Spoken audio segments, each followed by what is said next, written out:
নামাজ পড়ে কইছি কথা কম আমি এই ভবনের কারণে আজকে আমার ভাই নাই, কালকে আরেকজনের ভাই চলে যাবো।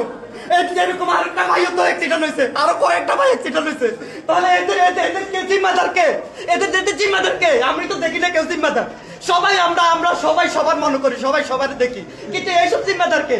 আমরা সাধারণ মানুষ আসছি কেনাকাটার জন্য, সাধারণ মানুষ আসে নিজের প্রয়োজন মেটানোর জন্য। সে প্রয়োজন মেটানো তো আসতে তো আমাদের দান দিতে হয়। তাহলে আমরা কোন জায়গায় এটারে কি কয়, এটারে কি কয়, কোন জায়গায় আমরা হেফাজত, কোন জায়গায় আমরা এটারে কি কয়, কার দায়িত্বশীল আমরা এটারে কি কয় হেফাজত, কার দায়িত্বশীল, কার অধনে আমরা এটারে কি কয় আমরা থাকবো, আমরা হেফাজত থাকবো কার?